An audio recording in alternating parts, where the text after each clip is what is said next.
Ladies and gentlemen, my name is Rick Rogers. I'm a past president of the Diamond Bar Friends of the Library. And on behalf of the board of the Diamond Bar Friends of the Library, it is my pleasure this afternoon to welcome you to a very special event. This is truly unique. We have never before had a law librarian of Congress, let alone any librarian of Congress, come to Diamond Bar. And for people like me who are all about libraries, this is a big deal. So, we welcome you here today. We have a very nice program lined up for you. But first, I need to thank all of the people who helped make this happen. And our special thanks goes to Congressman Ed Royce. Ed,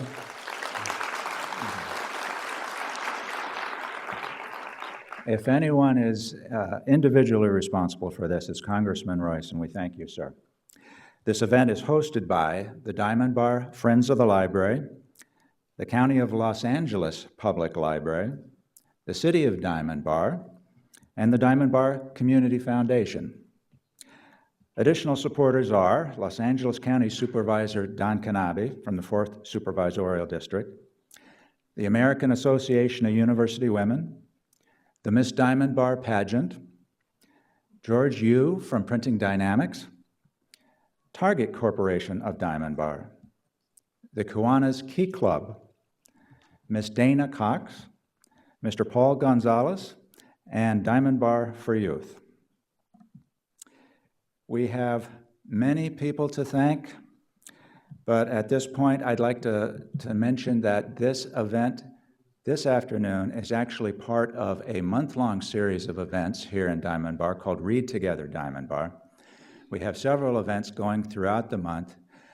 We have a committee that has put that together, and I think no one individual on that committee or in the Friends or in the city has had more impact in pulling all of this together, scheduling and making it all happen. She has done tremendous work. Her name is Kathleen New. She's past president.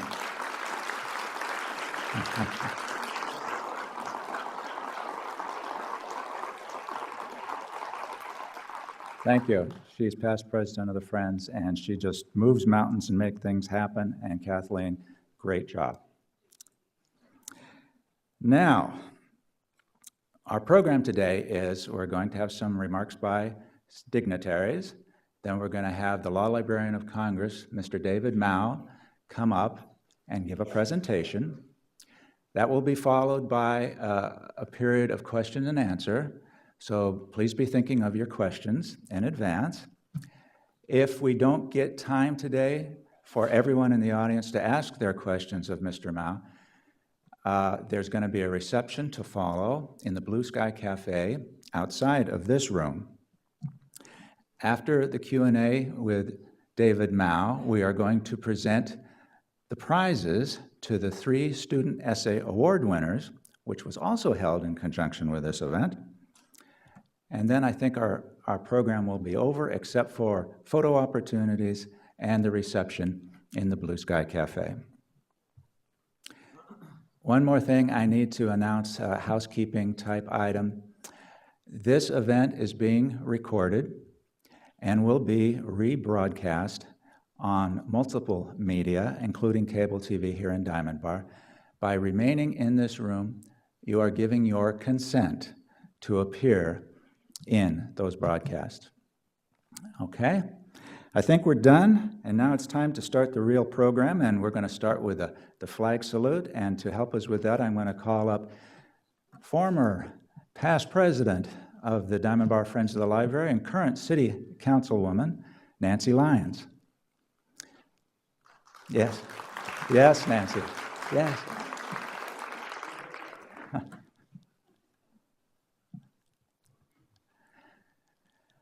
My script says you're going to introduce the Girl Scouts. Well, welcome everybody. Let me just echo what Rick said, which is it's great to be here. And we actually have the Girl Scout troop back there, and they're all set to do the flag salute on their own. So I think we'll let them pull this off.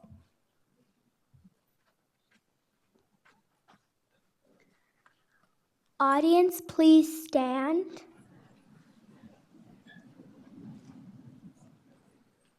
Please join me in saying the flag salute. Place your right hand over your heart. Ready, begin.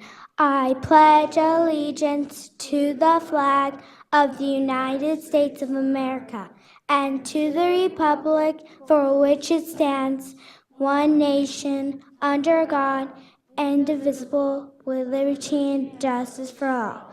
Audience, you may be seated.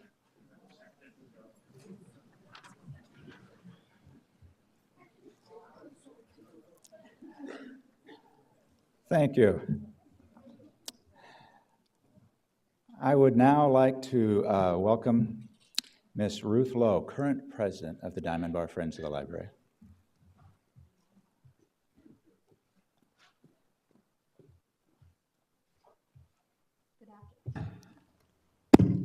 Good afternoon, ladies and gentlemen. I'd like to also add my warm welcomes to all of you for joining us this afternoon. I know that in our audience we have a number of elected and appointed officials that serve our county and, of course, our country. And you've already met our U.S. Congressman Ed Royce. Can I please ask our elected and appointed officials to please rise, and I'll ask our audience to recognize them and welcome them with a warm round of applause, please.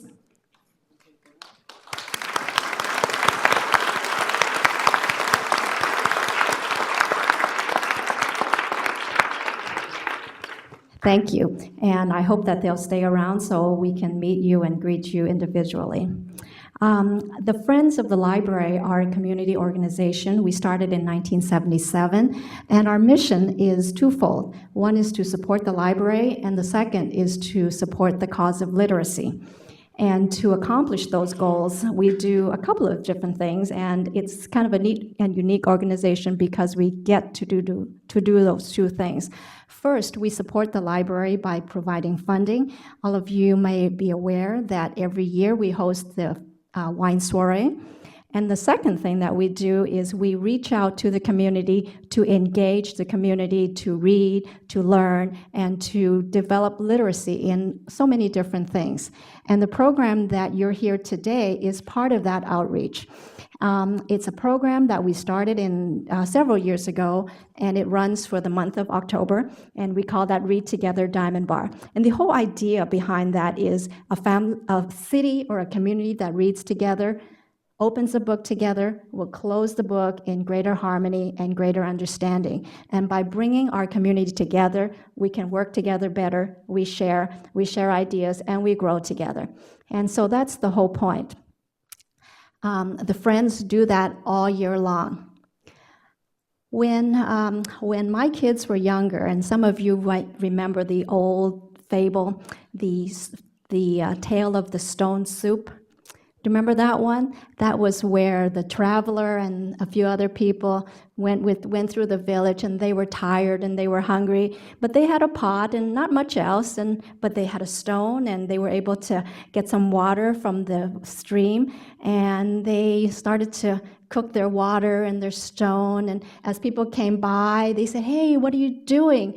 "Well, we're making soup," and pretty soon some villagers gave them some carrots, and some other villagers gave them some celery, and somebody brought the meat, and somebody brought potatoes and spices, and before long, this wonderful soup was there, and everybody enjoyed it, and everybody got their fill.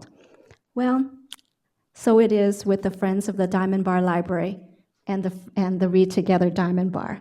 This particular event was brought to you because the city of Diamond Bar put their celery, the foundation put their carrots, and the county put their meat, and somebody else brought their spices, and somebody brought all these good things.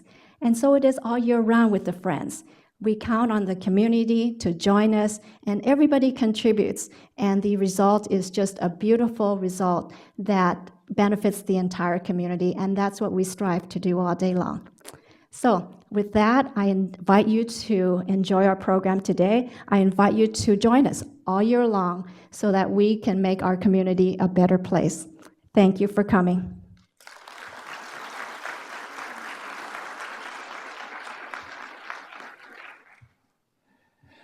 Now I'd like to ask current mayor of Diamond Bar, Mayor Carol Herrera, to come forward and say a few words for us. Mayor Herrera is currently in her 5th term representing Diamond Bar and her 5th term as mayor. So if anybody knows how to do this, it's Carol. She gets reelected very easily. Thank you, Carol. Thank you, Rick. And I'd like to give everybody here a very warm welcome for being here in Diamond Bar. And I'd like to acknowledge our esteemed guests, Congressman Ed Royce, who's responsible for bringing Law Librarian of Congress David Mao here to Diamond Bar. We greatly appreciate that. And I'd also like to acknowledge County Librarian Margaret Donnellan Todd for being here, and all of your county library staff who are here. I'd also like to give a special thanks to Kathleen New and the Diamond Bar Friends of the Library for all the hard work that they did to put this event together, and just give the Friends of the Library a general thank you for all the work that they do all year long in all their fundraising to raise money for our Diamond Bar Library, which is greatly appreciated and makes it very successful. Today is of great significance here in Diamond Bar's 25th anniversary of cityhood with your prestigious visit.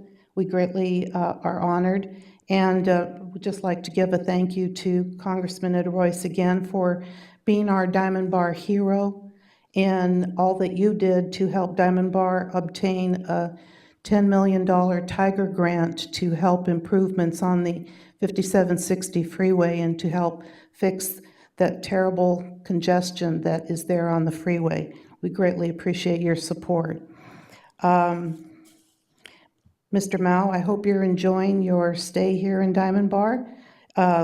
Enjoyed visiting with you at lunch, and I hope you've made some pleasant memories, and I hope that you will find Diamond Bar a good place to visit again. Maybe bring your children.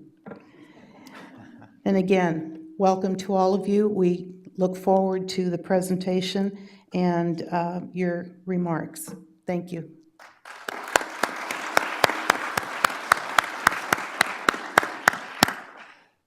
I'd now like to ask the County of Los Angeles County Librarian, Margaret Donnellan Todd, to come forward and say a few words.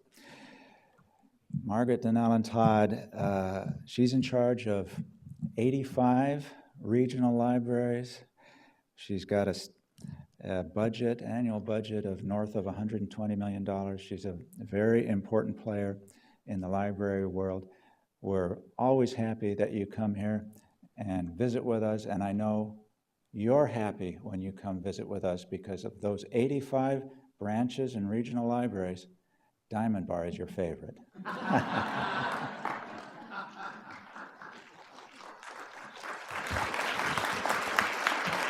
Thank you.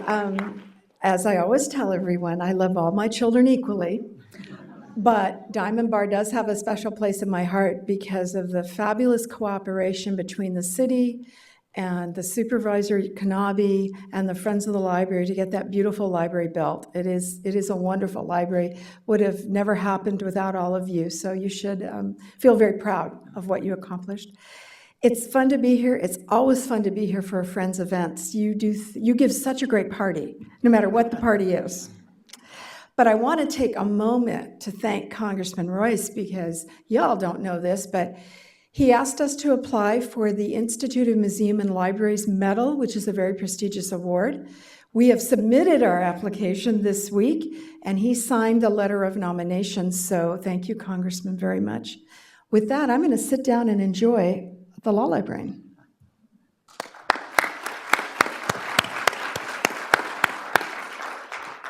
Thank you, Ms. Todd. And now to introduce Law Librarian of Congress David Mao, I'm going to ask Congressman Edward Royce to step forward. Congressman, you're the real person behind all this. You made it happen. 2 years ago, you said, I'm going to bring a Librarian of Congress to Diamond Bar. You're as good as your word. Well, Thank I think you. we've got to thank David. He's the guy that flew all the way out here. But let me begin by just making one observation. And that is, over the years, my mother was involved in Friends of the Library. I have never seen as engaged an organization as the Diamond Bar Friends of the Library. And for those of you out there that are interested in what you can do in order to, in the community, reach out, and bring kids in to get them interested in knowledge, let me say this organization is a great tool to do that, and I would urge you all to join. Let me also just make the observation that, the Library of Congress dates back to 1800, but the concept behind it dates back to the original library in Alexandria. As many of you know, that library was formed thousands of years ago with the idea that they would get all the knowledge in the world and bring it to one center, to one place, regardless of language, regardless of origin. You could find a copy there, and because it was a lending library, they would also send a copy to the library in Athens or other parts of the world. So that even when the fire came and burned down the great Library of Alexandria, copies exist. And the Enlightenment that existed at that time, the Second Enlightenment, was the rediscovery of those documents in Europe and, frankly, here in the United States as we begin to pore over antiquity, the thoughts, the philosophies, reason, logic, these Greek concepts, Hellenic concepts, Latin concepts, and that helped establish our republic. And the founders of this republic were so moved by that they wanted to emulate the Library of Alexandria. They wanted a library that brought not only the documents from across the United States, but from all over the world, and housed it in one place, so that if you're doing research, you can go there, and from the beginning of history forward, you can access this information. I want to say it's particularly a pleasure to introduce David Mao, because he is the 23rd Law Librarian of Congress. If you'll recall from your history, our original library was burned by the British, of course, during the War of 1812, but in 1815, our former president stepped up, Thomas Jefferson, and he himself had such a library from books all over the world that he offered that as the foundation for the current Library of Congress. So, as the Law Librarian of Congress, David manages the operation, he manages the policy of the world's largest collection of legal materials. He serves as the leading research center. There, he heads this up for foreign, for comparative, for international law. He's an honor graduate of the George Washington University, where he majored in international affairs with a minor in Chinese language and literature.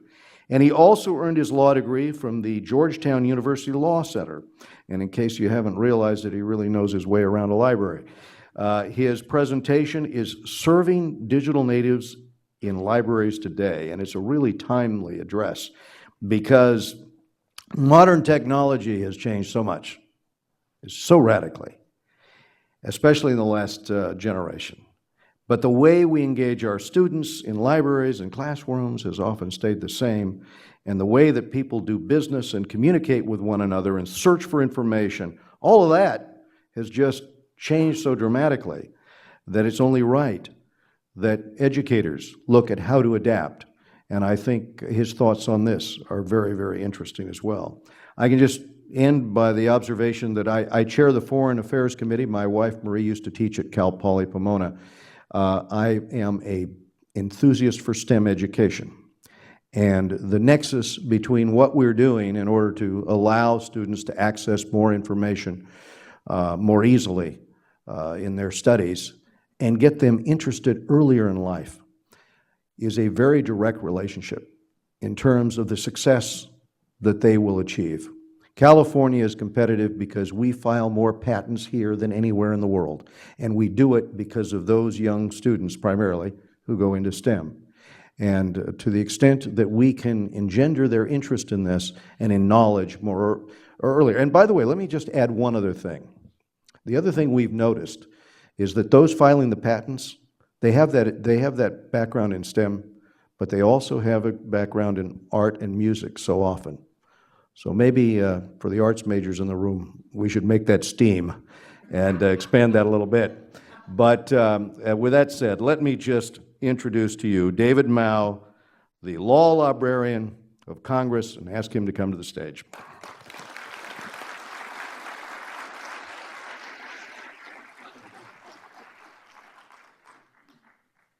Well, thank you very much, Congressman Royce, for that very kind introduction. I want to also acknowledge County Librarian. Oh, yes, thank you. Is that better? Can you hear me? Okay, I want to acknowledge County Librarian and also the Mayor of the City Council. I can't believe that both of you would want to come and hear me speak. I'm very honored. I should also thank the Friends of the Diamond Bar Library, Ruth and Kathleen. Where was she? Somewhere. Oh, over there, thank you. You have done a fabulous job in organizing this event. It's very inspiring. And finally, I do want to thank Congressman Royce's staff, both his House staff, both in Washington, D.C., and his staff here in the district offices, because they've been very, very helpful in coordinating my visit. So good afternoon, everyone. Thank you for being here. And I guess before I get started, I want to do a couple of things. I want to make sure my phone is off and on silent. But more importantly, I think what I'm going to do here is I want to just tweet out that I'm here at Diamond Bar. Okay. And I'm going to update my Facebook status to say here. And finally, one last thing, okay? Here we go. Ready? All right, smile, Diamond Bar, are we ready? There we go. Okay, fabulous. I'm going to Instagram all of you now. Great audience, Diamond Bar. Okay, fabulous, thank you. I think I got all of the social media networks that I follow, at least the more popular ones today. I'm very, very delighted to be part of the October Read Together Diamond Bar event. And actually, I learned as part of the 25th anniversary of the city of Diamond Bar, I think it's just fabulous that both these things are happening together. I guess it's an all-year event for the city of Diamond Bar.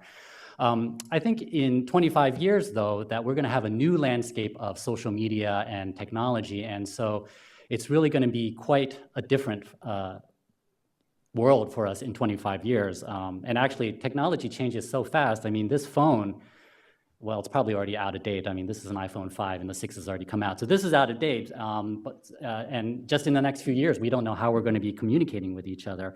And that, I think, is a part of why we need to be talking about digital natives. So, as a father to a teenager and a twin, I'm very familiar with the idea that technology and social networks really defines their lives and is ingrained in how they live. We're probably asking, what is a digital native? I know when speaking with Kathleen earlier, she said that she had to find out what a digital native is when I first suggested this topic. My understanding is that the author Mark Prensky first coined that term back in 2001 when he was trying to describe the way students at that time were thinking, and they were thinking differently and very differently toward how the education system at the time was developed and teaching them. More recently, though, professors John Palfrey and Urs Gasser at Harvard, in their 2008 book, Born Digital, they defined a digital native as anyone who was born after the year 1980. So these were children that were born into a world in which network technologies were just developing into the mainstream and allowing people to communicate with each other and share information.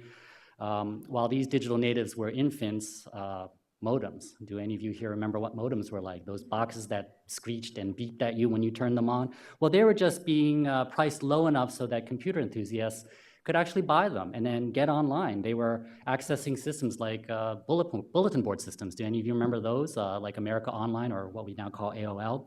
They were becoming popular. And then by the time these children reached middle school, the World Wide Web had become publicly available. By the time these children reached high school, the first .coms were establishing themselves, opening up virtual marketplaces to buy and sell products online. Think back to when Amazon.com first went live. Do any of you remember that? They only sold books, and I think that's important. So mobile phones also were gaining in popularity at that time. I mean, these certainly weren't like the smartphones that we have today, and perhaps more importantly, it was really only the parents that had them and not all the kids. But these were things that were developing over the time, and by the time the youth were in college, now this is important, there was a fledgling company with a really funny sounding name that incorporated right here in the state of California. And of course, we all know how ubiquitous Google is today. So that first crop of digital natives has not only graduated from college, they've entered the workforce, they've become leaders and entrepreneurs, and believe it or not, as I can see from some of the evidence here, they've already started to create that next generation of digital natives by reproducing, having children. Sorry, that's a better way of saying it, I think. It's the mark of this generation, I think, and likely for many of generations to come, that they live their lives online.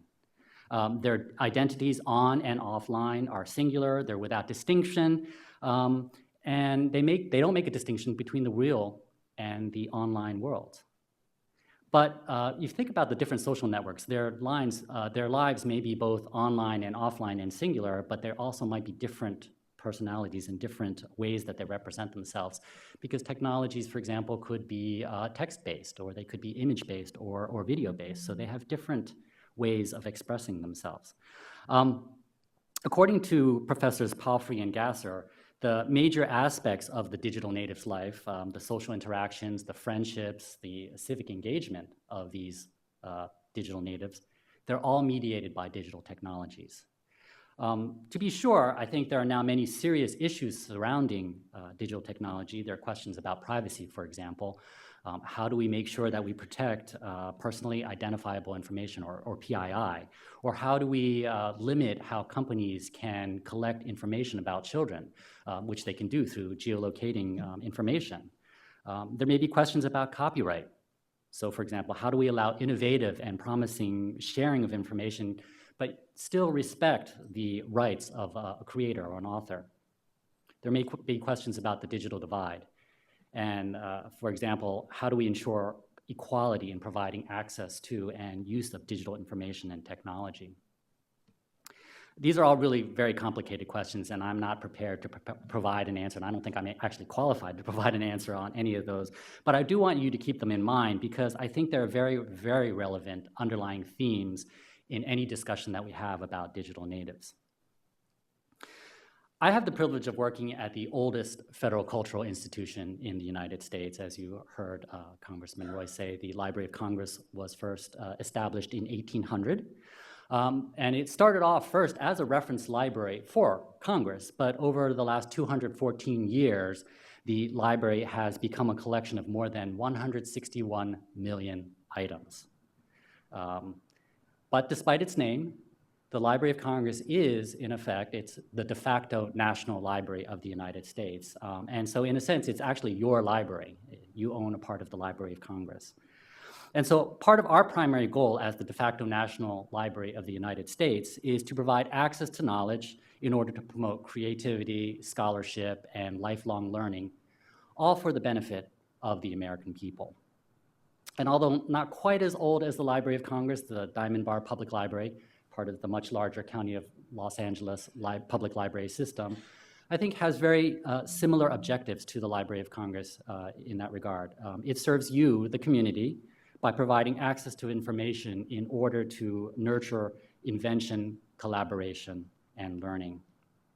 So in my talk this afternoon, I want to touch on three areas that are shared concerns for both the Library of Congress and public libraries in serving digital natives today. And those three areas are space, access, and content. So let's start with space. I'm not a digital native, but in preparing for my visit today, what was the first thing I did? I went to the web to try to find more information. Well, actually, what I did is I just went to Google, and I typed in Diamond Bar Public Library. And I found a lot of great things. But in addition to the written information I found about Diamond Bar Library, I found a great YouTube video. I think it was a video that was taken during the library's opening a couple of years ago, and it was fantastic. Because I noticed many things while I was watching that video that would attract a digital native to the Diamond Bar Library. You know, the number one thing that I noticed were outlets. The study tables and walls had plenty of power outlets for the patrons. Patrons is a library term for users or visitors. So there were plenty of outlets for patrons to come and actually plug in their devices. I also learned that Wi-Fi is freely available. And of course, digital natives have come to expect free access to the internet. And on that video, I also saw spacious study or meeting areas to accommodate groups. Because with the collaborative nature of digital natives, it's increasingly rare that homework is done by themselves. They're more group projects, and they like to work together. It's not just an individual effort. I saw the self-checkout system, which I thought was terrific because it shows what digital natives are all about, that they use technology, they're comfortable with technology, and that they expect technology. Now, earlier today, I had the privilege of touring your library. And one of the things that I noticed that really impressed me was all of the natural light that flowed in through the windows to your library. I know that the main DC public library, the Martin Luther King Jr. Public Library, is set to undergo a renovation soon. And one of the comments that was heard throughout all of the citizen focus group meetings was that they wanted more natural light in that building. Because in previous generations, the prevailing thought for library architecture was more a focus on the book, and we all know that books don't like sunlight. But these days, when physical books are increasingly less of a collection, it's really less of an issue in terms of the sunlight damaging the books. So I've noticed that windows are more and more a part of the design in new public libraries. Now, think about those books that might have enjoyed a life on the shelves. I think back to when I was in elementary school visiting my public library, and my best friend, my go-to in the public library was the World Book Encyclopedia. Some of you might remember that. In fact, I remember in 4th grade, I had to do a report on the great state of California. And pretty much my entire report was sourced from the World Book Encyclopedia. So thank you to the World Book Encyclopedia, and I miss it very much. But now that these collections have been digitized, for example, like encyclopedias or reference materials, it's freed up a lot of space for other things. And that certainly was the case in my now hometown public library in Olney, Maryland. The Olney Public Library recently reopened after an extensive renovation. And one of the things that the designers were able to do was install low bookshelves to accommodate the collections, because less of the collection needed to be accommodated, so they didn't really need tall bookshelves. And I think one of the great all of a sudden I can't think of the right word. One of the great things that came about because of the low shelves was that allowed the library staff now to look out and see the entire library space. They have great line of sight to just about every space in the library. But really what's more important, I think, about the low bookshelves and the way of the new architecture is that it has opened up and repurposed space, if you will. The space was changed and allowed for more public access areas or public spaces. And so these are places where library users can interact, they can share, they can come together as a community. And so I think that seems to be the trend around the world, because I recently read an article about a to-be-built public library, not here in the United States, mind you, and this is what the article said about it. It's more, and I'm quoting here, more than just a repository for plastic-protected books, twice as large as the existing public library. It's designed to be both a circulating public library and a community gathering space, a combination bookstore / computer lab / cafe / event space / social hub, with an overall design that is all about ease of access. Now, at the Library of Congress, space is very much a priority concern for us, but for very different reasons. We have different considerations as we are the U.S. copyright repository. U.S. copyrighted materials are deposited at the Library of Congress, and so we're still actively adding materials to our physical collection. Just to give you a sense, last year, we added over 1 million new print items to the Library of Congress collection. That's a lot of books. Because our primary mission is to support the Congress in fulfilling its constitutional duties and to further the progress of knowledge and creativity for the benefit of the American people, we don't have the luxury of deaccessioning items. And so for you non-librarians out there, deaccessioning is just a fancy way of saying getting rid of materials. So we don't deaccession items very often because we never know when a member of Congress might need something or a researcher coming to us might need something. As Congressman mentioned, Sometimes we're the library of last resort. We might be the only place in the world or the country that has something and that is needed for scholarship and learning.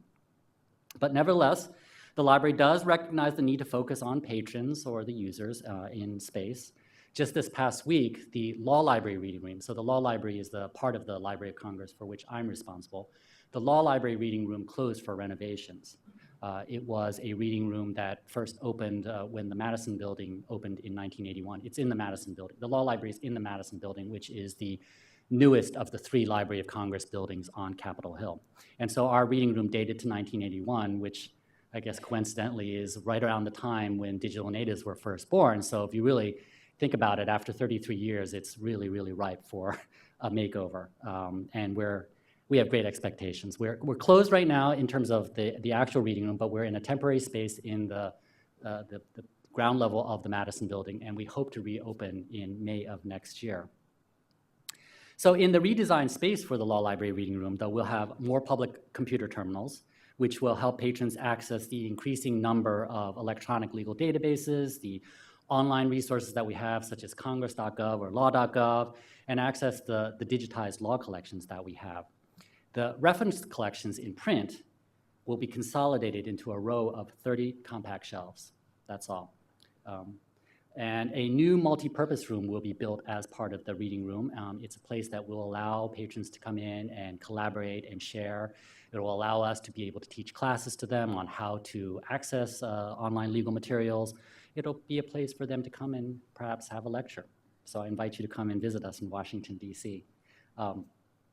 We'll also have more inviting seating in the new reading room. And this will allow patrons to use the law collections in the kind of comfort that we're all accustomed to now, because we go to bookstores, well, to the extent that bookstores still exist, but we go to cafes like Starbucks. And so we want that kind of comfort. And so we'll try to have that in our new reading room. We will offer free Wi-Fi, and of course, we will have plenty of outlets for everyone to bring in their own devices. So how else are libraries changing space to accommodate digital natives? I recently toured Makerspace in the DC area to learn more about this new movement, to provide tools and training for the public in a hands-on environment. I know that you have a Makerspace room in your Diamond Bar Public Library, but for those of you who may not be familiar with the concept, they're typically do-it-yourself spaces where people can gather to create and learn. The Martin Luther King Jr. Public Library in DC does have a makerspace, and they offer classes in 3D printing and modeling. They offer classes in software design, such as Adobe InDesign and Photoshop. They even have programming language classes, like with Python, so that users can come and then really bring their ideas to life. Now, although makerspaces involve tactile work, I think it's no surprise that digital natives would want to access these types of facilities, because their nature is to collaborate, and makerspaces make it possible for them to work together in teams. So your friends, for example, Marissa as a programmer, or Abigail as the designer, or maybe Oliver as the engineer, they can come together, working together, then upload their process, their creation, their program onto the internet. They can share their open source code, their outcomes, and perhaps even get feedback from their colleagues and peers around the world. The makerspace concept is also a way, I think, to enhance science, technology, and engineering and math knowledge. And I guess, with all due respect to the congressman here, I should add arts as well, so the STEAM classes, because those subject areas, and arts are included, because if you think of painting and music and playing instruments, these are all hands-on type activities, and the science, the technology, the engineering, the math, these are all subject areas that are very easily adapted to and taught using hands-on experience. So I think the makerspace idea is a great concept. Now, the private makerspace entity that I toured recently has a tagline to go with the company name. And I want to share that with you because I think it's a tagline that should be just as applicable to public libraries or libraries of today. And so that tagline is, "Build your dreams here." So in thinking of how to serve the digital native today, I think libraries really need to emphasize the importance of space and the person, because the library of today is about building communities in that space, to be that physical hub for finding, creating, or sharing information and knowledge. So 2, access. The proliferation of personal computers has made it possible for millions in this country and around the world to access information. To be sure, not everyone owns a computer or internet-enabled device or is connected to a high-speed network somewhere. This is where libraries are still crucial to the question of digital access. According to a 2014 Pew Research Center study, patrons named no-cost access to information as the single most important service of public libraries. So then what does it mean for libraries to provide access to digital natives? In my mind, it means that libraries not only have the digital information, such as databases and digitized collections, but also provide the tools to search for information, whether it is a desktop computer or an online catalog or maybe something else. The Library of Congress has been at the forefront of digital content for about 20 years. Back in 1994, the library began digitizing its collections and making them publicly available. Now, I want to stop for a moment here and dispel a popular myth, and that is the fact that the Library of Congress has all of its content digitized and available online. That is just simply not true. Many, including myself, would love to see that dream established one day, but it's probably not going to happen. I think I can say that. Because the fact is that it may be nearly impossible for us to digitize the over 161 million items I told you that we have in our collection. This is partly due to the process we have for selecting things to be digitized. We actually select items that are in the public domain, so they're outside of copyright, and we also select things that are historically, culturally, and educationally important. So today we have about 9 million items from the Library of Congress that are available online digitally. You can just go to loc.gov to take a look at them. You might be familiar with some of them. There's the library's Chronicling America site, which offers access to information about historic newspapers and offers select digitized newspapers from, I think, about 1820, 1830 or so to about the early 1920s. You may have used congress.gov, which I had mentioned before. That's the official site that provides access to accurate, timely, and complete U.S. federal legislative information. Or you may have seen the World Digital Library, which is a UNESCO-sponsored Library of Congress project that makes primary materials from countries and cultures available on the internet and also translates the item descriptions into 7 different languages, which are also available on the website. Now, not quite 10 years later from when we started to digitize materials in 2002, with now a critical mass of online collections and the ability to access numerous databases, the Library of Congress began offering some of its services online. One was providing online reference through Ask a Librarian. It's a service that's available to anyone here or around the world. It's available 24 hours a day, 7 days a week, and it's free to use. What's better than free, right? It's entirely online and can be accessed from the loc.gov homepage. The librarians who answer the question are actual humans. And I think this is important to remember because today, a lot of times we forget that when we're typing a question into a computer search box, we're really just communicating with a very, very smart server, not a live human. But that's not the case with Ask a Librarian.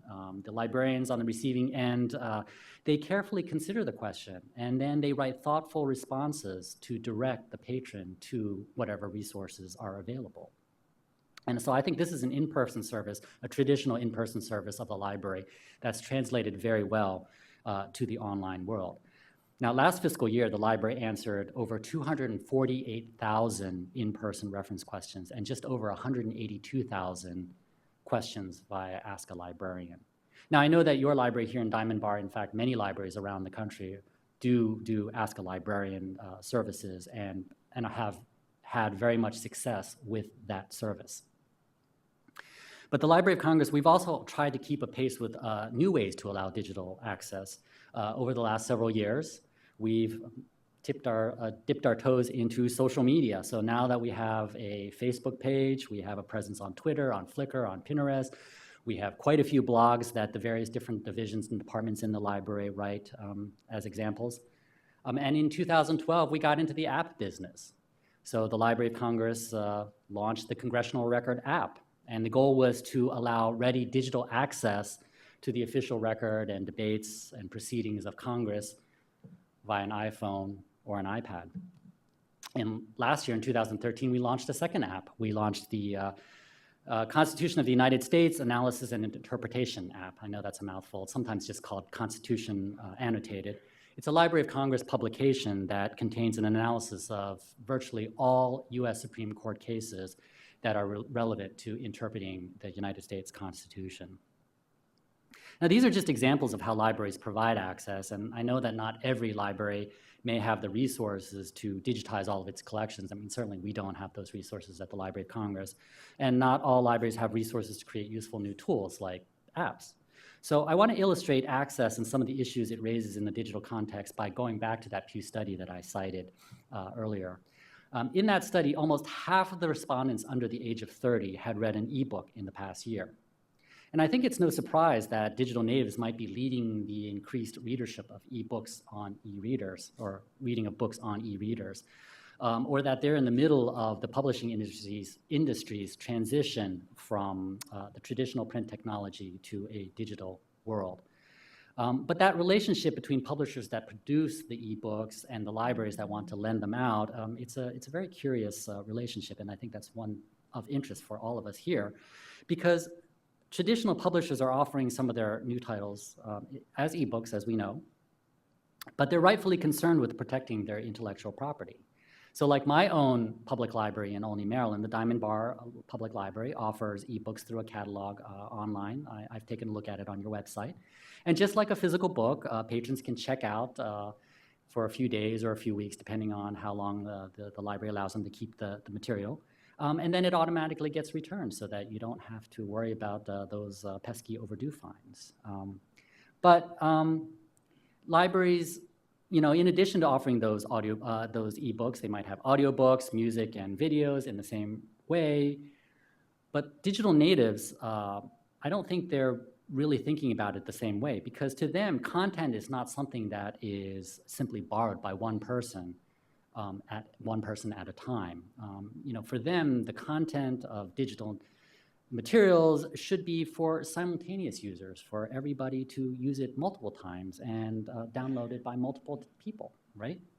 But I know still many publishers prefer that traditional one-at-a-time model of lending physical books. So this is just an example, I think, of the tension point between the new generation of digital natives and book publishers trying to adapt but apply a analog principle in a digital world. Now, each title that patron downloads is protected by digital rights management technology that prevents sharing, but we all know that digital natives are all about sharing. There's the ubiquitous share button that's on just about every website that you go to, and goes to any app that you have, there's a share button. And it allows people to, share. Because this generation, they want their friends to experience and be exposed to all of the interesting things, articles and sites and sounds that they're seeing when they're perusing social networks, or when they are looking at their friends' information on social media.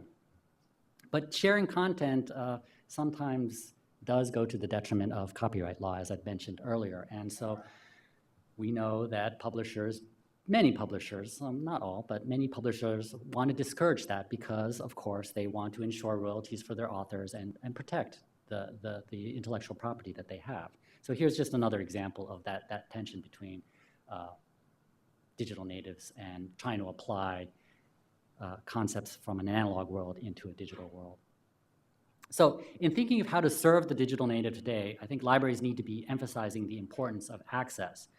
To be sure, as I'd mentioned, there are many issues to be resolved surrounding access, but the library of today is about building communities by being the virtual hub, if you will, the access point for finding, creating, or sharing information and knowledge.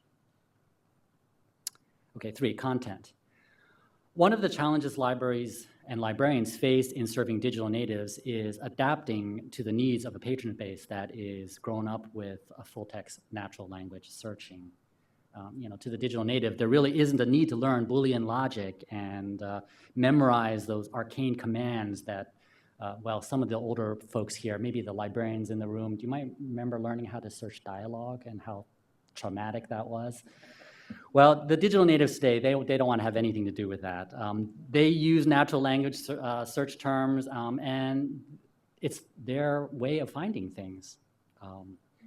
But unfortunately, there are still proprietary databases out there that require some form of searching strategy, some form of way that you need to not just freeform and throw everything up there and hope that you'll find the right answer.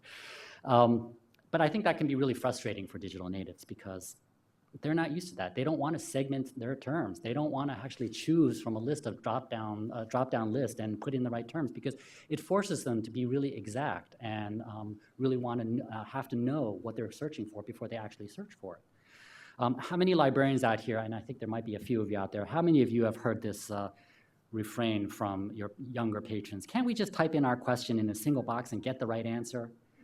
You know, I get that all the time. I mean, it's on Google. I already searched Google. It's not there, so you can't find it. Okay. Well, luckily, we at the Library of Congress are pretty adept at finding information. As we like to say at the Library of Congress, librarians are the knowledge navigators for the digital world. So ensuring content quality has also been one of the hallmark services of librarians. Careful selection of materials based on the library's patron base, whether it be during collection development or maybe as a result of an inquiry from a patron. That's what libraries are known for, and we've been very successful at doing that for a long time. Now on the internet though, when a search is done through a search engine, the results, I would say, are not necessarily what we would call a careful curation of items, using library speak. The powerful search algorithms that have been developed will bring a searcher close to their search result, but not necessarily to the exact thing. You know, certainly young people today, they're probably saying, well, you know, the thousands of search results, it's always best to pick the first one, right? And we know that's not true. So when we're talking about young digital natives, I think we need to say that they may not yet understand that the results list that they find is just the beginning of the searching. You know, that the weighing of any bias by the authors or companies who have produced the content, the assessing the quality and accuracy of the information and applying the relevant sources to their actual needs. These are things that they need to develop and learn over time. They need to develop digital literacy. And it's experience that might actually give them that. It might be a student who gets a low grade on a paper because they've used a source that's just really just a thinly disguised product advertisement for a company. And so they don't really know that that wasn't the right thing to use. And so it's very, very important that we emphasize digital literacy to children today so that they can discover the power and richness of the information to which they have ready access. Now, I noticed today the bank of computer terminals in your library, especially in the children's area, they were right next to the book collection. So I know that Diamond Bar is very committed to ensuring both the traditional literacy for our children and also digital literacy. And I also noticed what I was really impressed was with the play area. There weren't any toys out there, but I thought, gee, I'd really like to sit down and play with some of these toys. So it's really, really terrific. And I think Diamond Bar is doing a fantastic job and ensuring that, at least with the young generation, that they're having the physical or digital literacy as well as the traditional literacy. Because I think that learning digital literacy is almost like learning how to swim. When you're faced with an ocean of digital information, I mean, really the best thing to do is, you know, take the child as they're young and then just jump in and learn how to swim. So carefully selecting relevant information from the multitude of search results, that's what I've been talking about. It's very, very important. But I think in order to have good digital literacy, it's very, very important for the converse as well. So not only does a digital native need to be able to determine the value of online information, he or she also needs to understand what can't be found online. And I'll give you two examples. Recently, my 86-year-old uncle asked me to find some articles that he had written back in the 1980s. Now, these are articles that were written in a now defunct Chinese language newspaper. And although the Library of Congress has an excellent collection of newspapers, historical, and also an excellent collection of digitized newspapers, this particular publication wasn't one of them. And so after much digging and much searching, I was finally able to discover that the New York Public Library was really only one of 2 libraries in the United States that maintain a historical archive of this newspaper. And not digitized, it was on microfilm. So if I had just stopped at the internet, so to speak, and did a quick search of the catalog and not found it, I would have disappointed my uncle, one, and I wouldn't have been able to actually find it. I actually had to use the other services that were part of the library. And in this case, it was interlibrary loans, so that I was able to get copies of the articles for him. The second example I have is I recently read an article, and the article was titled, "Murder in a Time Before Google." It was about a young woman who was researching her father's death. He had been killed in 1973, which was well before the rise of network communications and digitized information. And the author at that time was about 1 year old. And over the years, she didn't really know much about the circumstances surrounding her father's death or much about her father. Her mother and her grandmother would tell her little things, but they tended to focus on the more positive things of his life to maybe protect her. And so she didn't really have a complete picture. So a couple of years ago, she tried Googling her father's name to see what she would get, and she didn't get any results. To Google, her father didn't exist. So this is what she said in her article, and I thought this was interesting. And I quote, "If his murder occurred today, his story would be undoubtedly exploited across the internet. The scandalous details would likely give it that clickability that is irresistible." It's probably true. So the author was really only able to piece together the circumstances of her father's death and, really to understand and get a better picture and understanding of her father, because she then went to the library. She found more complete information on microfilm from a local newspaper in the basement of a local college library. She spent hours doing this, but she was finally able to understand her father and the life that he lived and, sadly, what happened to him. I use these examples really just to illustrate the fact that I think the true treasures are still the physical collections.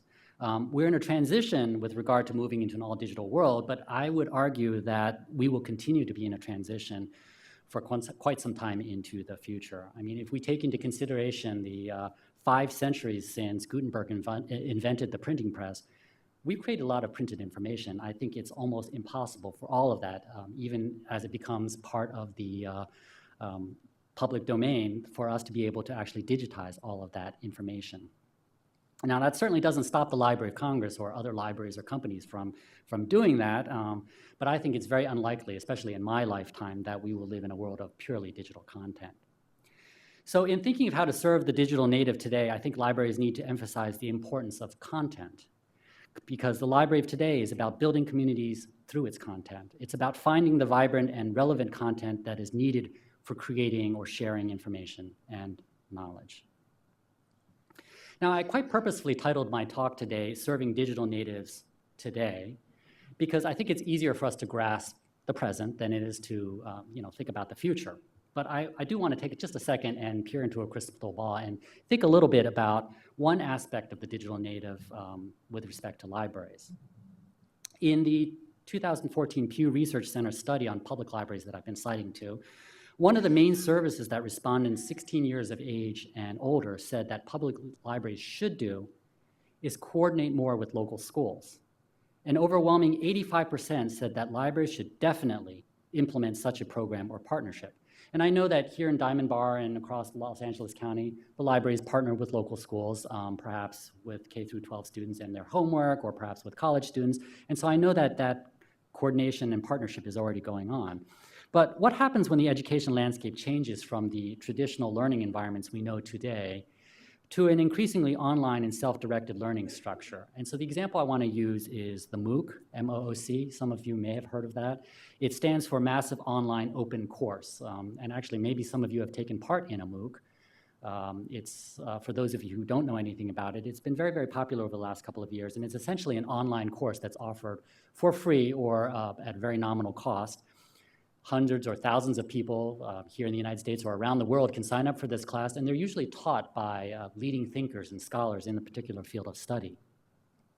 So let's say that the MOOC enjoys great popularity over the next decade and that hundreds of thousands of motivated students, they decide to opt out of their current educational system, but rather into a self-directed post-secondary system. So in other words, they don't have to pay extensive college education or tuition, right? That's something I worry about as a father of 2 soon-to-be college students. Anyway, what role then would the library play in such an environment? And I think that really the library will play a significant role in that type of environment, because it's the local library that is the physical space for participants to allow for community-like collaboration and sharing. And it's through the library that these participants will actually access the information, whether it's just through the computers, or perhaps more importantly, because they need a publication that only the library has because it's still within copyright, or perhaps it's an expensive database that they don't have the money to subscribe to. So it also is through the library that the students will be assured, I think, that the content they access is reliable and authentic. So I know we've talked about a lot today, and I do want to finally finish off by tying into October, which is the Read Together Diamond Bar event. And I know this year or this month's book was Mark Saltzman's True Notebook. So I just want to quickly touch on that book in the concepts within the concepts I've mentioned today. I've been talking a little bit too long. Space, access, and content. So I'm sure that for those of you who read the book, it wasn't lost on you that Mr. Saltzman actually held his class in the library of the detention center, right? You know, the collections in that library, they were neither vast or varied, but it was the library atmosphere, the physical space that was available for them to use, and that was an inspiration for these budding writers. So perhaps there's something about being surrounded by books that spurs the act of creative writing. Now, when we talk about access, the idea of access morphs into one with a deeper meaning, I think, within the context of a detention center, because if the assumption is that digital natives live their lives online and by virtue of their incarceration, they lose their rights to have contact with the outside. So in the book, the men referred to them as the outs. What does that mean? You know, if the already small collection of library materials that these youth can access while intention is not available, you know, books and newspapers become increasingly digital. Will they all lose access to the outside world? What does that mean for them if they eventually regain their freedom and try to reintegrate into the world? Now, as an aside, I should probably tell you that the Law Library of Congress, we have a very, very active prisoner letter service, and this is where incarcerated individuals can write letters to us and ask for help or information. Last year, we actually answered over 1,300 reference letters that were sent to us through this program. We usually direct the individual to a state law library or perhaps a local public library that has a law collection. So I think this shows that public libraries will still very much play a role in the lives of digital natives, you know, no matter their situation. And so finally, content. I think it's a closely related idea in terms of what these detained young men can read. How do we share that content with incarcerated individuals when the technologies to access it, perhaps the tablets or the e-readers, what if those are prohibited? Now, I recently saw a presentation from a public library in Taiwan that is experimenting with providing e-readers to incarcerated individuals in their jail, but clearly that's not a norm anywhere in the world. So to conclude, I just want to say that I hope my talk today helped paint a picture of how the lives of digital natives are fundamentally different from what we have experienced up to this point in time. Innovation has created an environment of hyper-connectivity, and certainly with no signs of slowdown in technological process or even a return to the analog days of yesteryear, we in the library field are and should continue to be at the core of the digital world. In the physical spaces that libraries provide to nurture users' curiosities and to develop literacy skills, to the access that we provide in a format most natural and comfortable for them to use, to the content that we help collect and present to them. We, the libraries of the United States, the Library of Congress, the county public libraries, we today are serving digital natives, and we will continue to evolve to serve the digital natives of the future. Thank you.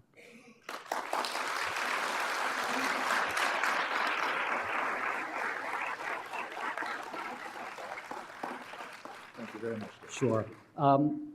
Can I just say one thing before I finish? I understand that this is the 25th anniversary of the City of Diamond Bar, and I was looking at your website, so I did see that next week you are going to dedicate a time capsule. So I wanted to contribute something from the Library of Congress to that capsule. So if the mayor could come up, I would like to give these to you. Wow.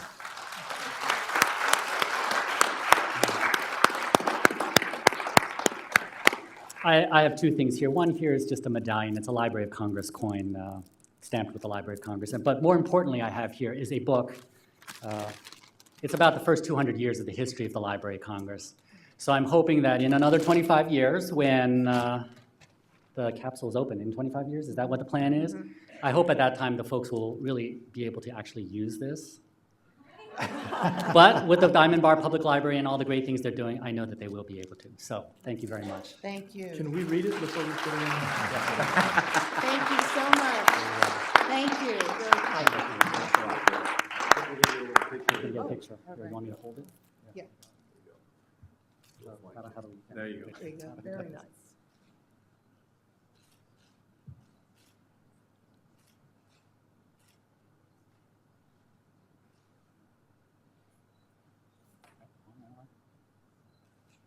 Now, David, do you want to take 2 or Thank 3 you. questions?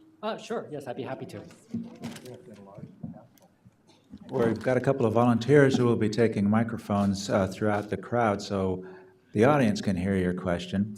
And while they're getting into position, I'll just say that, David, earlier in your remarks, you talked about preparing a 4th grade assignment via the World Book, and I think a lot of us can relate to that. Certainly I can. And if you're feeling really nostalgic about the printed copies of the World Book Encyclopedia, I just happen to know a used bookstore here in Diamond Bar. 23447 Golden Springs Drive, Basically Books, or across the street inside the Diamond Bar Library at 21800 Copley Drive. I think we could find a copy of the World Book for you. Okay, that's fantastic. Okay, do we have any questions for Mr. Mao? Up here? My question is, you mentioned Thomas Jefferson.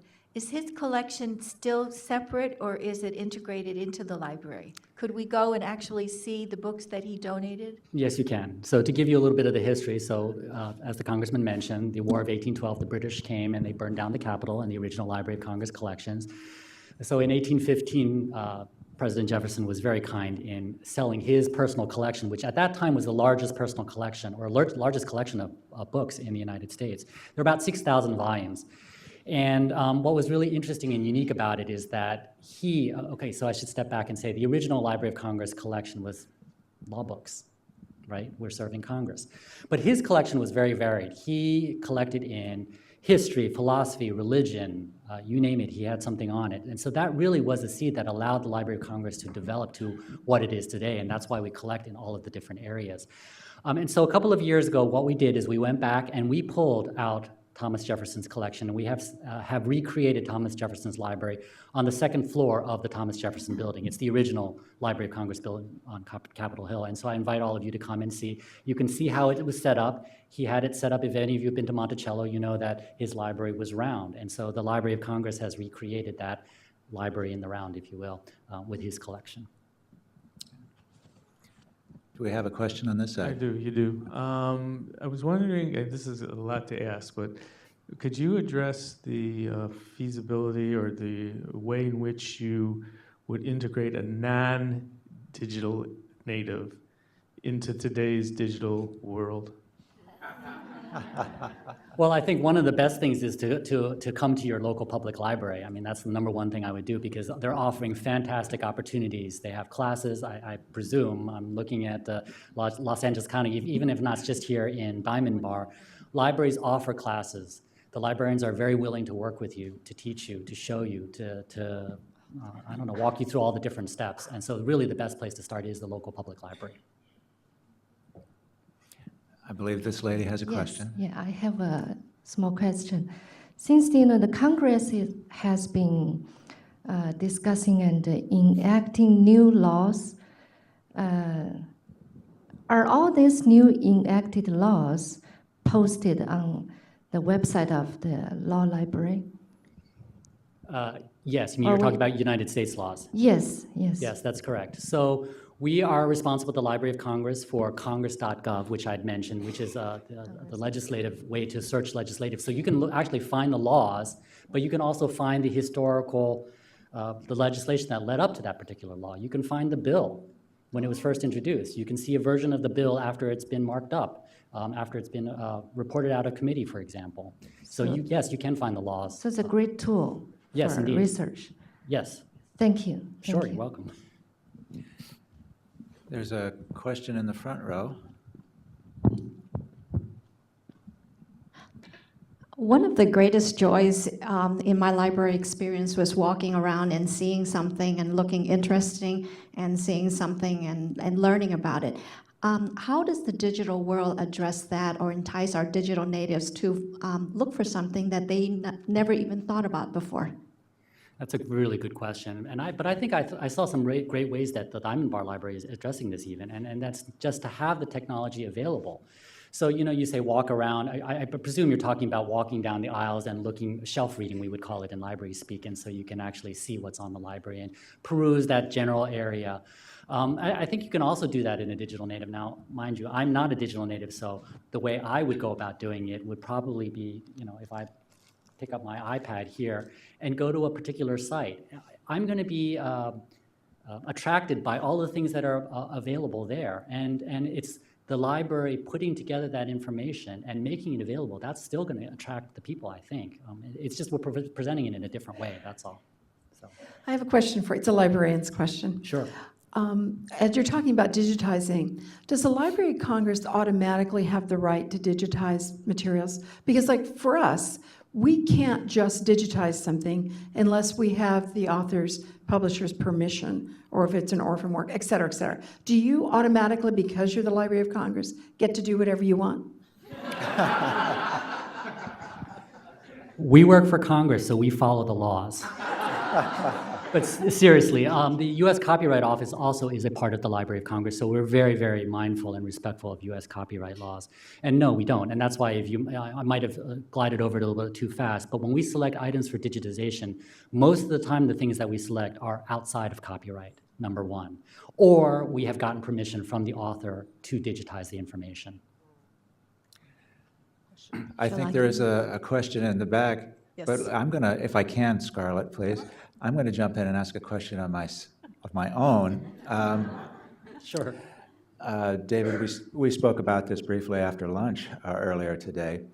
The Library of Congress retains printed copies, but also digitizes some items. The technology for these electronic versions is changing constantly. In the short period of time since the 80s, the formats have changed so much, the programs have changed so much. How do you decide how to digitize, and how's that decision made? That's a very complicated question, and it's a very complicated answer, but I'll try to be very, very simple in answering it, because there are a lot of different facets to it. So the Library of Congress might be different from, say, the local public library in the sense that we have one of our missions is to preserve all of this information for future generations, right? So, for example, I'll use a really good example because I think this will help illustrate it. Our motion picture broadcasting and sound division, so we collect movies on, we have movies on old nitrate tape, we have tapes on Betamax, we have tapes on VCRs, VHSs, we have tapes on CDs, and we still collect this information and have to make them available. So we're still collecting that old technology. If you go down to our motion picture broadcasting and sound area, which is actually down in Culpeper, Virginia, they have a warehouse of all of this old technology, hopefully so that we can continue to provide that access to that information. That's actually a really good question because that's one of the reasons why we have such a hard time in actual preservation. And you may have remembered that I mentioned that even if something is digitized, we will still collect it in print. And that's because of our preservation mandate, which is we're not sure that something is going to be around. Well, in the Library of Congress speak, we like to think of things in 100-year terms. And we want to make sure that 100 years from now, you're still going to be able to access it. So a book, let's assume this was a book. 100 years from now, assuming we take good care of it with the right temperature, humidity, and all that stuff, and patrons don't come out and rip out the pages, which I know they don't do here in Diamond Bar, we will still have this book and still be able to access it. But as I was trying to explain to Rick before, with computer technology, it's all zeros and ones. And it might be malicious, somebody really wanting to go in and change that, hacking in and changing the code, or it really might be just inadvertent because, after 5 years, the tape has degraded and something, and the 0 becomes a 1 and 1 becomes a 0. Now, for our purposes in law, this is really a problem because I think all of us probably know that, eats, shoots, and leaves, that example from English writing. And so if we have a law that is missing a word or missing a comma, what does that mean? Does it change the meaning of the law? And how do we deal with that? So, sorry for such a long-winded answer. To get back to your question, we do really have a lot of problems in terms of all the different formats that are available out there. And digital material is really, really a big problem for us, and something that we're very concerned about. Okay, thank you. Scarlett Kwong, are you still got your question? Yes. I have the online library, the LA County Library apps to borrow the ebooks and the audiobooks. So, but it requires the local library card number. Now, if somebody wanted to go into the Congress, the Library of Congress, do they have to physically go there to apply for a number in order to get access? Yes and no. So if you want to access our information that's on our website, all of that is free and open to the public wherever you are in the world, whether it's here in California or in Pakistan, assuming they have access there. But if you want to come to the library and look at materials, you do need to register and have a reader registration card.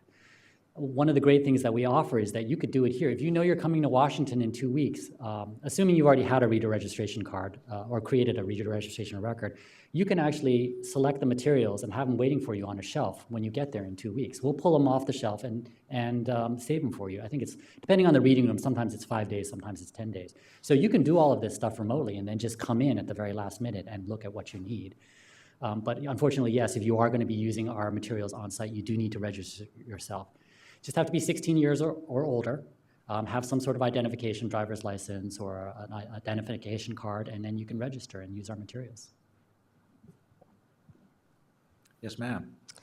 I'm a longtime law librarian, recently retired. I spent many years doing research for attorneys who desperately needed my service.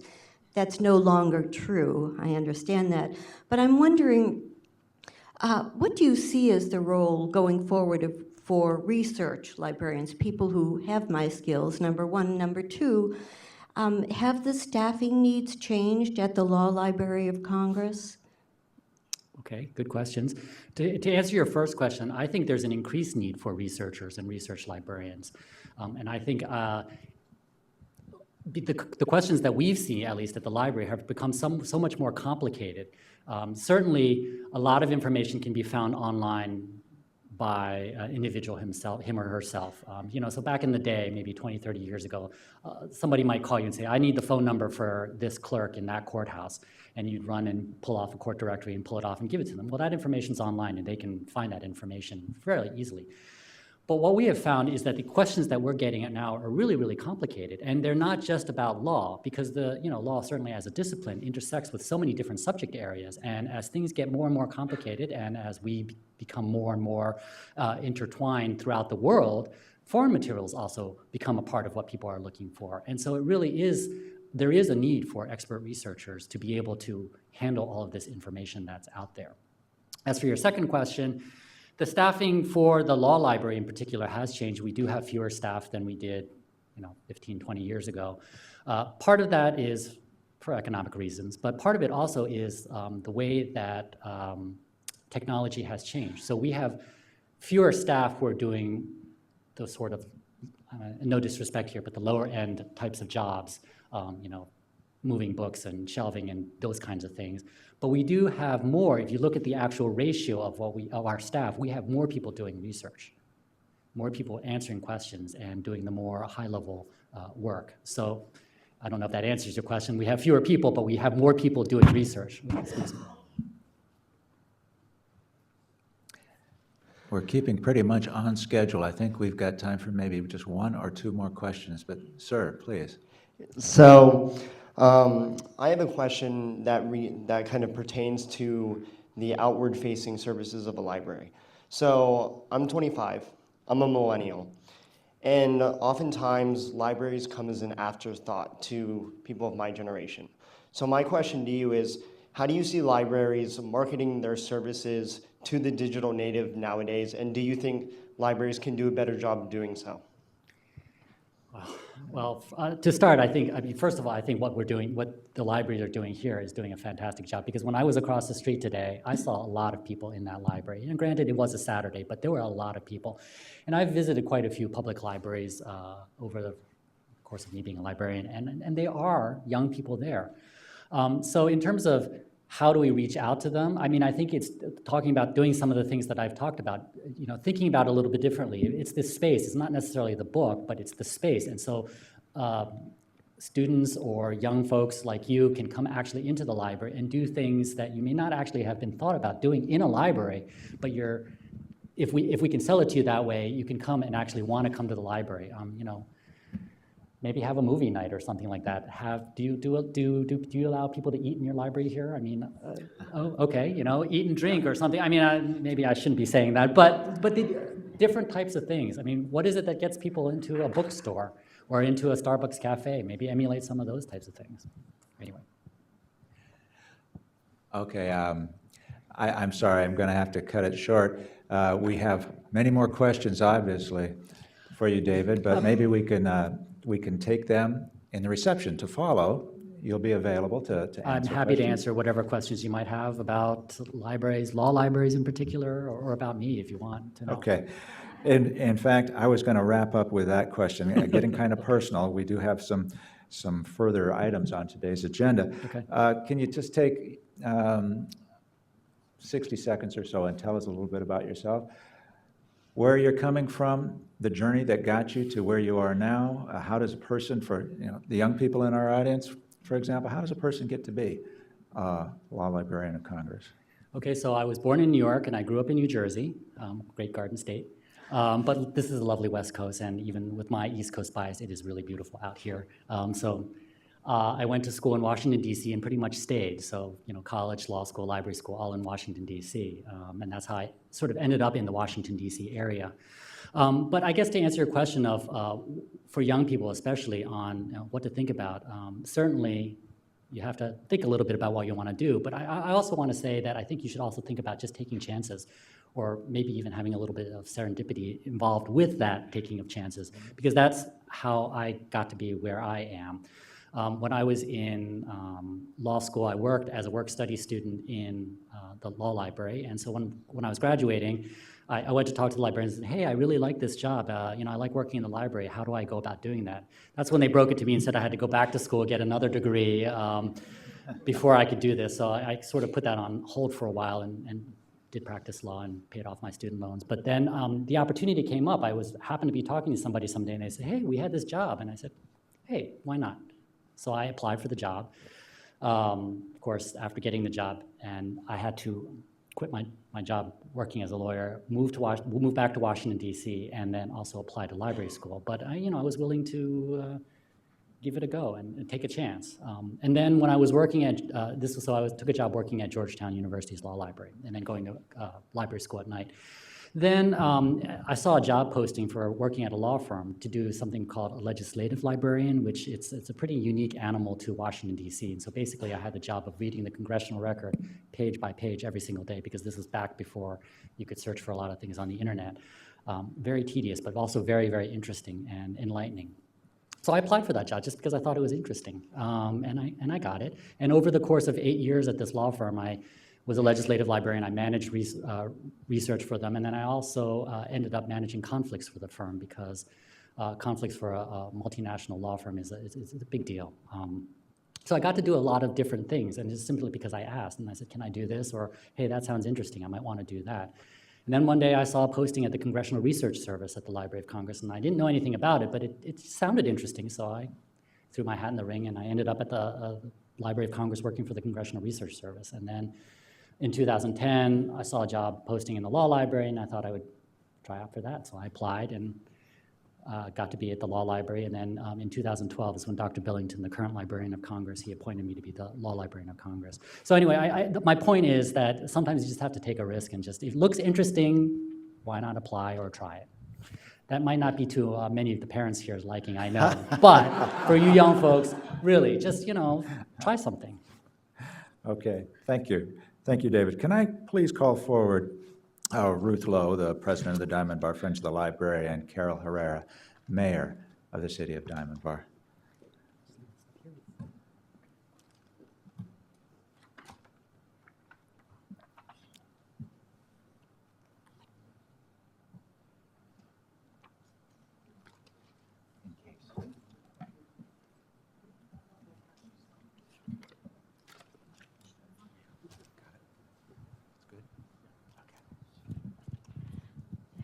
David, thank you so much for coming out and presenting to us. We thoroughly enjoyed what you've taught us. I've just been blown away by the information. And I have to admit, I'm just a Googler, and I hope to be more literate in the future.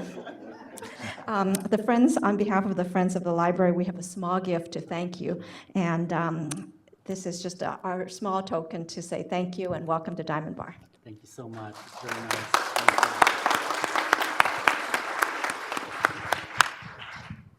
And David, myself and Mayor Pro Tem Steve Ty and Councilwoman Nancy Lyons would also like to thank you for being here in Diamond Bar and for being at this event. Today it was very, very fascinating.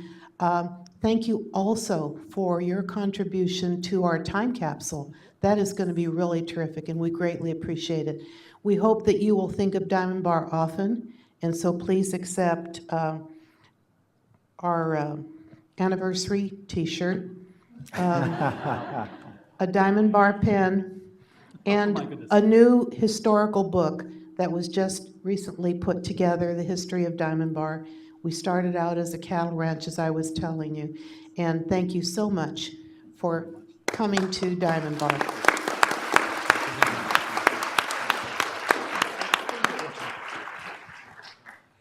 Please stay up here, City Council, because we are now going to have the presentation of the winners for the student essay writing contest.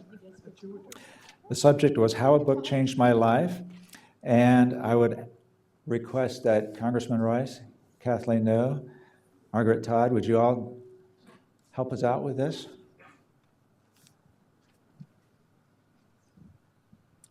Can we do here with a mic? Wherever you want.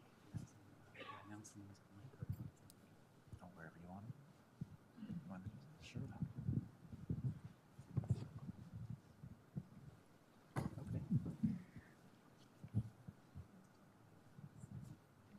All right, well, I get the privilege of announcing the winners of the How a Book Changed My Life essay contest. And I just want to let you know that I think it's really timely that I'm doing this here for you today, because maybe it's a coincidence, but the Library of Congress had a similar event over the summer, but our essay event was called A Book That Shaped Me, so somewhat similar. And the winners of that Library of Congress event, they were announced and they were awarded today as well. It was a little bit earlier in the afternoon, I guess, taking into consideration the time difference, but I think it's really appropriate that both our awardees and your awardees here are being done on the same day. So I get to announce the winners, and the third place winner is Stefan Sutphin from Fremont High School in Pomona. So if you will please come up.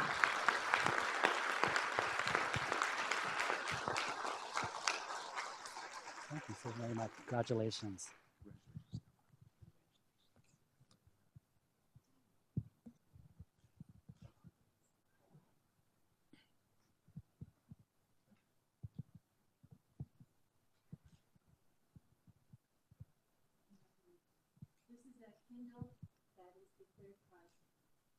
Oh yes, I forgot to announce that the prize for the essay winners are Kindles, and I also think that's appropriate too. Digital books, right?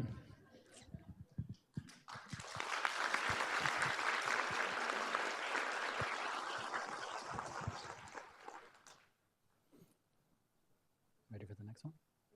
Okay, so the second place winner is Alexandra Sakis from the University of California at Riverside.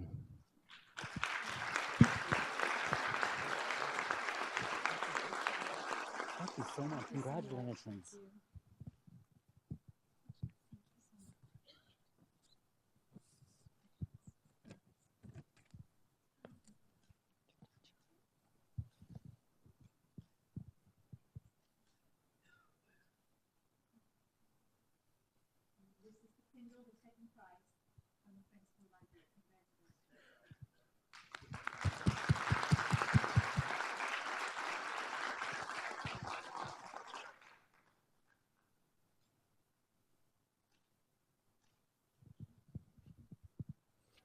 Okay, and our first place winner goes to Jiachen Zhang from Troy High School.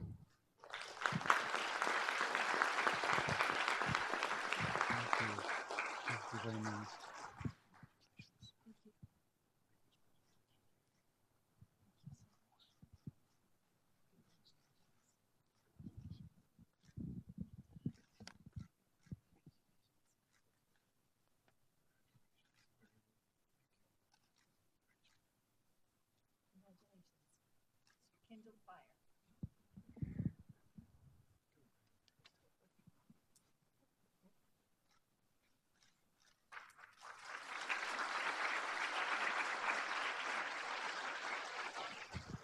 All right, one more time for all three of our winners, please. Hasn't this been a wonderful afternoon? So many great things that we learned, and to see our young people. The essays are going to be on display in the Blue Sky Cafe. We hope you'll all stop in there and have some refreshment and talk to Mr. Mao and Congressman Royce and Margaret Todd. Thank you so much, and Mayor Carol Herrera and our other city council. We started Read Together Diamond Bar over 1 year ago as a simple idea, as Nancy said, designed to bring people together to discuss literature and, more importantly, issues that affect us all. So we certainly heard about that today from Mr. Mao. Thank you so much. With all your help, Read Together Diamond Bar has been a resounding success, especially with today. It's been a once-in-a-lifetime afternoon for the Diamond Bar Friends of the Library due to the generosity of Representative Ed Royce, who proposed the original idea of having the Librarian of Congress come to Diamond Bar to celebrate the 25th anniversary and Read Together Diamond Bar 2014. Thank you very much, Congressman Royce, for your involvement and support in making this visit possible. You are wonderful. To Mr. Mao, we are still overwhelmed that you would take the time to come from your busy schedule to come to Diamond Bar and give us such a wonderful presentation. It will be a highlight for us from years to come. It has been an honor to have you visit us. My very personal special thanks to the Read Together Diamond Bar Committee and the Diamond Bar Friends Board, who have worked tirelessly. We've been working on this for over a year. And they are truly the best group of people I know I will ever or have ever worked with. Thank you to our community partners who joined us.